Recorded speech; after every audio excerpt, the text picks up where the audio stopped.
Hola a todos y bienvenidos a esta unidad 2 en nuestra primera asignatura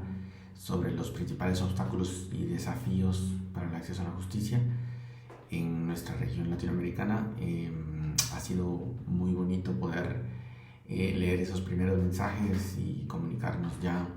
por la plataforma, así que espero que estén muy bien y espero que el desarrollo de esta asignatura vaya siendo lo esperado. Respecto de esta segunda unidad en donde vamos a platicar un tema muy interesante, tenemos que recordar el hilo conductor que nos trae hasta acá y que precisamente radica en esa dificultad que se tiene en los países latinoamericanos para acceder a un sistema de justicia, pero más que un sistema de justicia, a lo que entendemos por justicia, que es precisamente la tutela judicial efectiva proveniente de nuestros órganos del poder público. En este caso vamos a platicar acerca de una lectura muy interesante, al igual que las lecturas anteriores. Creo que son guías y faros que iluminan el camino de cualquier persona que entra en esta categoría de análisis, hablando del tema de las dificultades para acceder a la justicia. Esta lectura me parece, más que una lectura, me parece una herramienta muy útil para todas las personas que estamos involucrados en el sector justicia, específicamente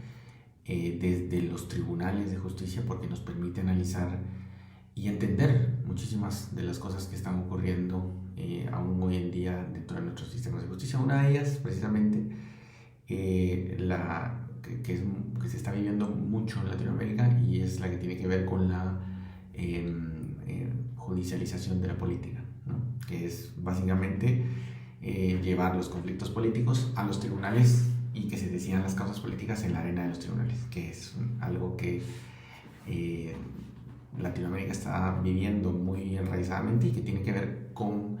no solo problemas estructurales, sino también problemas teóricos, del entendimiento de las cuestiones que pueden llegar a las arenas jurídicas y las que no. Pero eso es algo que vamos a hablar ahora más adelante. Para iniciar, pues la lectura escrita por Catalina Smulovitz y Daniel Rivarri nos permite, y llamada Poderes Judiciales en América Latina, nos permite analizar en un primer plano una categoría estadística, ¿no? Estadística respecto de cómo están diseñados los sistemas judiciales en diferentes países, y se enfocan en países como Argentina, Guatemala, México, Chile, Bolivia, para ir contando cómo es que el paso de las dictaduras militares y el paso de los gobiernos militares o de estas dictaduras hacia las democracias generaron un verdadero cambio estructural y funcional que no termina de cuajar en algunos países. Esta lectura nos presenta tres visiones distintas. La primera es precisamente ella, ¿no? Es enfocarse cómo es que el paso de las democracias o las jóvenes democracias generaron un cambio en sus sistemas judiciales hacia hacia búsqueda de nuevas categorías de derechos, y sobre todo hacia la búsqueda de una nueva concepción del acceso a la justicia. Una de ellas, de estos cambios estructurales, tiene que ver con el paso del sistema penal, que es uno de los más evidentes, del sistema penal inquisitivo al sistema acusatorio. Y esto tuvo lugar no solo en la Constitución guatemalteca en el 85, sino también tuvo mucho que ver desde la perspectiva de la reforma judicial en Argentina, desde la perspectiva de la reforma en México, que fue un poquito tardía, hasta 2010, hacia el sistema acusatorio, y en otros países como Chile y Bolivia, que también fueron en los años 90. Toda esta década de los 90 significó precisamente un gran avance en los sistemas judiciales, sobre todo los más delicados, que tenían que ver con el tema de los procesos penales y de las graves violaciones que ocurrieron durante todo este periodo de dictaduras militares. Así que este cambio de paradigma que se generó con las constituciones, o con la llamada era del Estado Constitucional de Derecho, de las constituciones democráticas,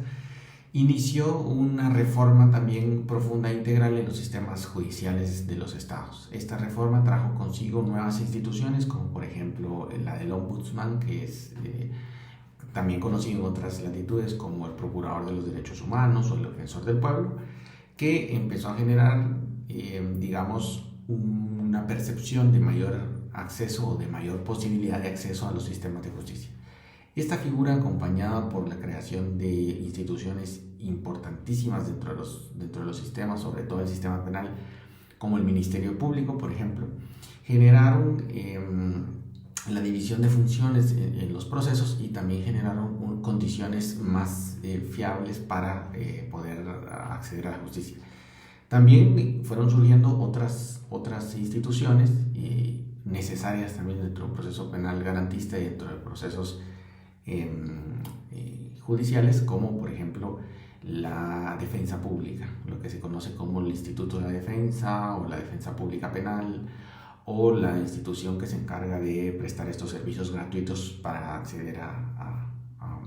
defensa en juicios, sobre todo desde la perspectiva penal. También otro de los cambios significativos de manera estructural entre los sistemas fue el tema de la creación de los consejos de la judicatura, un reflejo propio que provenía desde la Constitución Española del 79 y que significaba la gran separación de funciones administrativas y judiciales de los poderes judiciales, valga la redundancia. Esta separación administrativa judicial que tuvo lugar en la mayoría de países significó un gran avance en el tema de la elección, de la selección, de la calificación, así como también de la evaluación del desempeño de los miembros de la judicatura, cuyo énfasis iba exactamente dirigido a ello, ¿no? A garantizar una judicatura fiable, una judicatura fresca para reflejar en la población esa posibilidad de acceder a la justicia mediante ella. Ahora, todos estos datos que nos muestra la lectura de las autoras permiten tener una visión estadística de cómo están funcionando los países a los que dedican la investigación. Sin embargo, me parece que el pasar de los años, porque la lectura es un poquito ya pasada de años, el pasar de los años ha reflejado que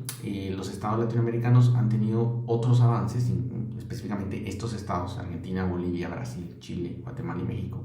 han tenido otros avances que han surgido de otros compromisos internacionales que los estados han ido adquiriendo. Específicamente podríamos mencionar el tema de las víctimas, el tema de los institutos que atienden a las víctimas, de los mecanismos integrales para la atención a las víctimas, sobre todo en grupos focalizados o lo que se denomina en el plano internacional como los grupos vulnerables, y que gracias a la intervención de mecanismos internacionales, de tratados, de compromisos y sobre todo de la Corte Interamericana de Derechos Humanos, los estados han venido generando esta serie de mecanismos institucionales para dar respuesta también a estos grupos. Uno de los grandes grupos olvidados dentro de los procesos, específicamente el proceso penal, que tendió directamente a proteger a los procesados, a los acusados, uno de los grandes grupos olvidados fue la víctima, precisamente porque el sistema acusatorio busca la protección total del procesado en ese proceso traumático que significa una persecución penal. Sin embargo, la víctima, como gran olvidado, necesitaba esa atención integral. Y es a partir de ahí que reformas, más o menos a partir de los años 2008-2010, empiezan a generar la serie de cambios hacia un nuevo derecho penal, o procesal penal en este caso, dirigido también hacia la víctima, la no revictimización,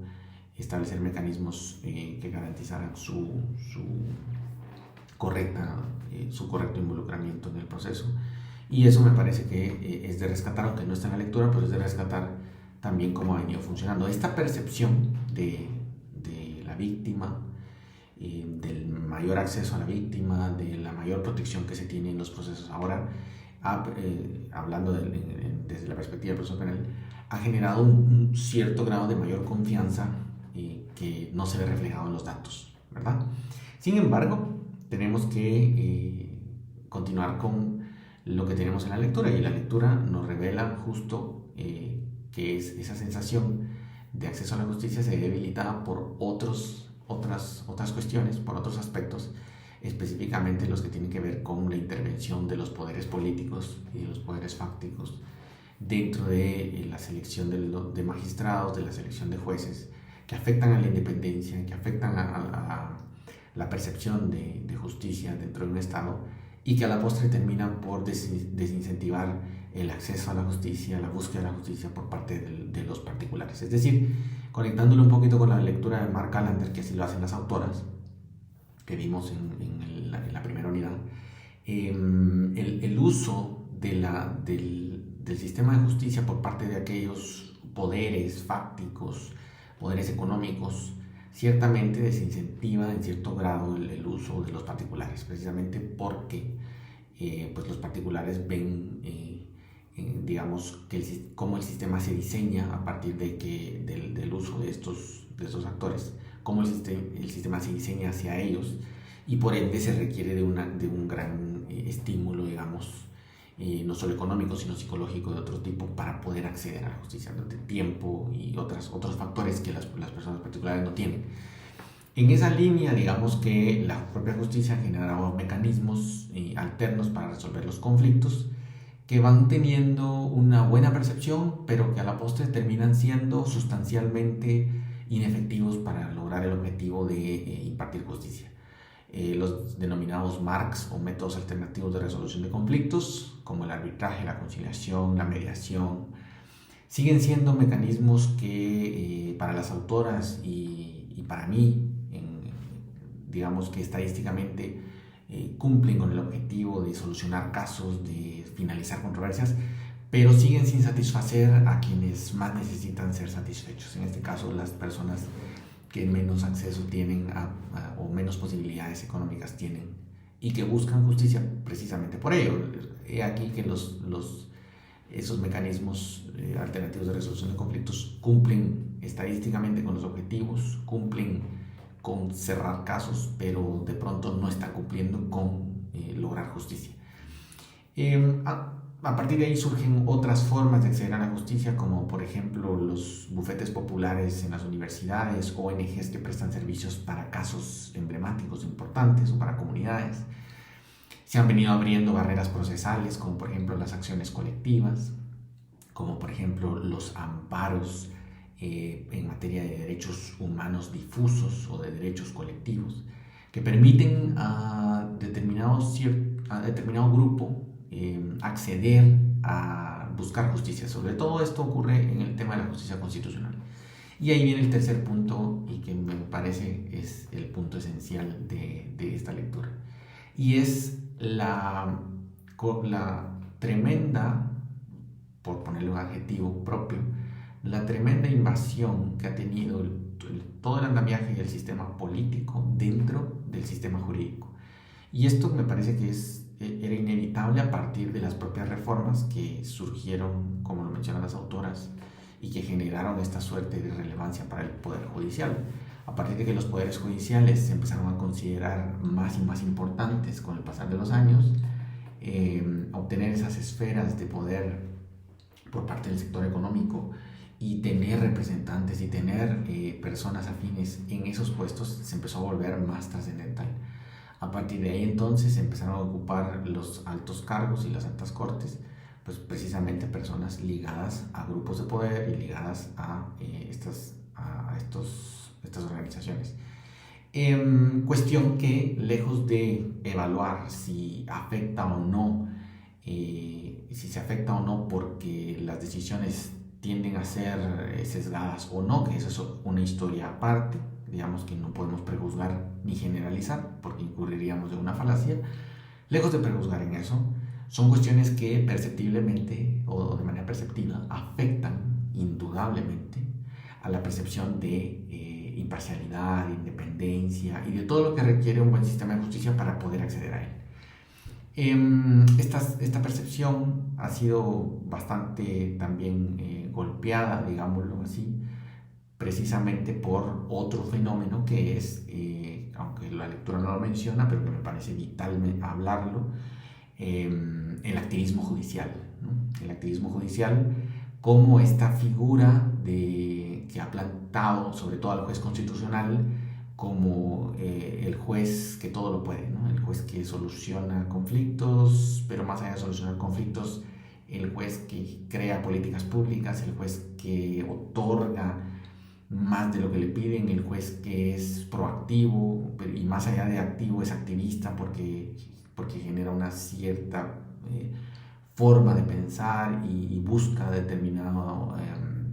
línea de pensamiento a través de sus decisiones para que esa línea de pensamiento se implante en un grupo social. Y esta corriente del activismo judicial me parece que ha sido una de las principales piedras en el zapato para el sistema de justicia.